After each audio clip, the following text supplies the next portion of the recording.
Hello and welcome to another video on my YouTube channel. My name is Joris and today I'm here with part 3 of this video series that I'm making in 2025 about European ETFs that invest in Europe.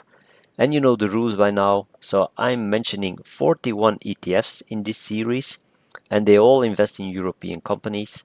They are all based in Europe, so they are all UCITS ETFs.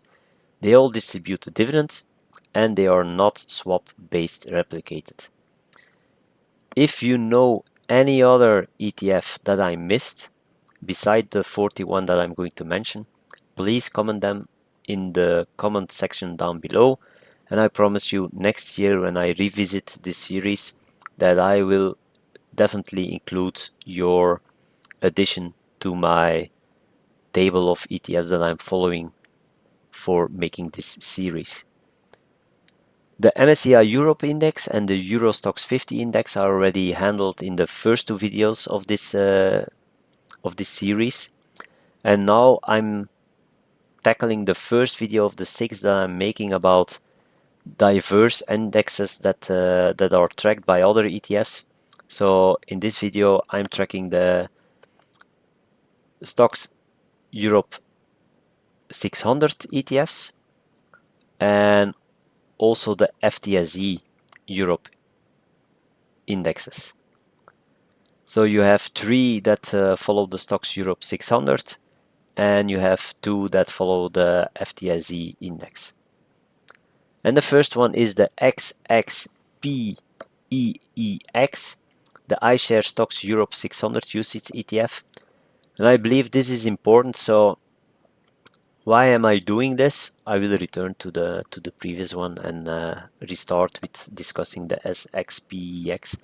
Why am I doing this video now separately? So the first one, the MSCI Europe, it contains more or less 400 companies.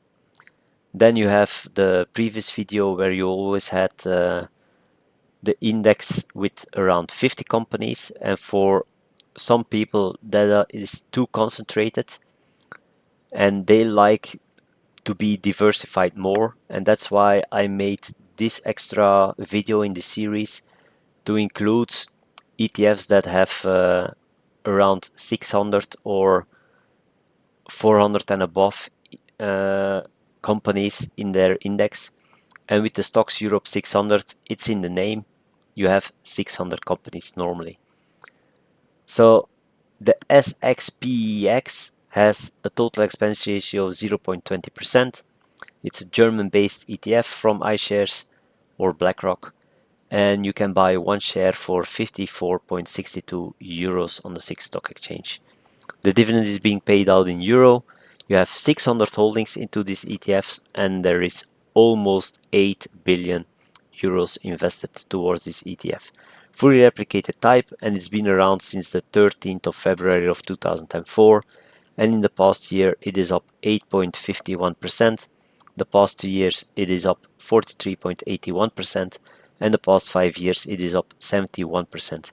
And if you remember the values of the performance of the MSCI Index, Europe Index, so with around 400 companies, there you had comparable values. The 1 year performance was a little bit lower, and the 3 year and the 5 year performance was a little bit higher than for this STOXX Europe 600 ETF, but they are more or less comparable. So if you want to be diversified even more than with the MSCI Europe Index, this is the way to go. You have 4 dividends per year, and they distribute it in March, June, September and December, and it has a dividend yield of 2.59%. The dividend payments are of course higher in June and September because the usual reason for here European ETFs and European companies, of course. And then we can go to the XSX7. Unfortunately, you can't buy it here in Switzerland directly on the SIX, so you have to go to the Xetra and buy it for 85.77 euros. because this one truly has a low total expense ratio, 0.07%. So when you live outside Switzerland and you have the availability to buy the ETFs on the Xetra stock exchanges, please consider the SXPIEX one. Dividend is also being paid out in euro, and you have 603 holdings into this ETF, and there is 756 million invested towards this fully replicated type. It's a really recent one, so only been around since 2023, so you only have a 1 year performance until now. You have to wait another around 1.5 years, almost 2 years, to have a 3 year performance. And oh no, in fact, it's only a year, about 1 year that we have to wait for the 3 year performance. So that's nice. Next year, when I revisit this series, this number will be filled in then. And since its inception, it is up 30.50%. It pays out quarterly dividends in February, May, August, and November, and it has a dividend yield of 2.75%. And here are the dividend payments once again in August, way higher than for the rest of the quarters, and then May's also higher than February and November. Then you have the CB1 EU6 from Amundi. It's the STOXX Europe 600, but ESG scored UCITS ETF. So here you once again have a ESG label on it. So I'm going to revisit this ETF for sure in my last video, where I'm going to discuss the ESG based ETFs that invest towards European companies. So if you are ESG minded, there, the last video, you will have your thing happening there. Total expense ratio is 0.19%. You can buy one share on the SIX stock exchange for 52.18 Swiss francs. And there are 477 holdings in this ETF. So because it's ESG based and scored, they don't include all 600 companies, they only maintain 477 companies. So there you can immediately see that they really use the hammer to knock out some companies that really don't obey the ESG rules.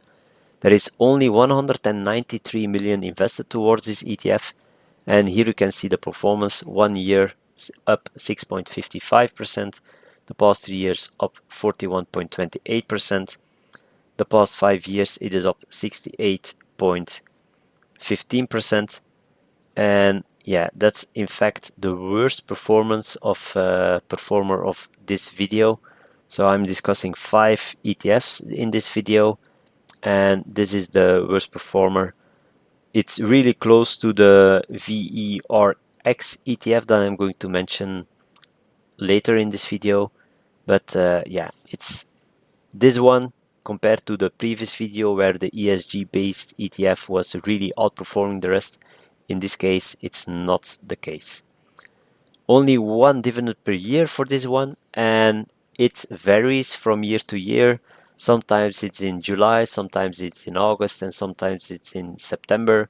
So they really should standardize that, because people that prefer dividend payments, they prefer to have them on a steady basis.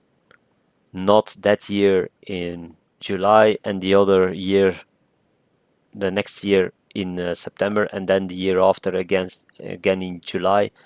That's annoying. Stick to 1 month and stick to it. The dividend yield is 2.57%, and they paid out 1.43 euros in 2024. Then you have the VEUR from Vanguard, the FTSE Developed Europe UCITS ETF. So total expense ratio 0.10%. So Vanguard coming true to its name. So cheap ETF, Irish based, and you can buy one share for 39.335 Swiss francs. There are 526 holdings in this ETF, and there is 3.6 billion invested towards this ETF, fully replicated type, and the past year it is up 8.64%, the past 3 years 44.31%, and the past 5 years almost 73% up. Pays out quarterly dividends, and the dividend yield is 3%. And here you can see the dividend payments for the past 4 quarters, and once again in June it's the highest paid out quarter. Yeah, it's always the case here in Europe, so you get used to it, and it's really not that annoying, because this month, for example, SXPIEX is going to pay out my global ETF that my wife and I have the most of, is going to pay out a record amount of euros to us this month. So sometimes it's fun as well to get a huge sum in one go. And then you have the VERX one. So from Vanguard, FTSE Developed Europe ex-UK, UCITS ETF distributing. Total expense ratio of 0.10%, so you don't have companies of the UK, and this you can immediately see in the amount of holdings that it contains, so only 425 holdings into this one, and you can buy one share for 42.61 euros on the Xetra. And it's almost 3 billion that there is invested into this ETF, and yeah, the performance is also not that great, but not that bad in fact as well. So the past year it is up 8.12%, which is really comparable. Also the past 3 years it's really performing okay, but then the past 5 years it's a bit underperforming. Pays out 4 dividends per year, and the dividend yield is 2.86%. Once again, June, the highest payment. And here is the overview. So you have the true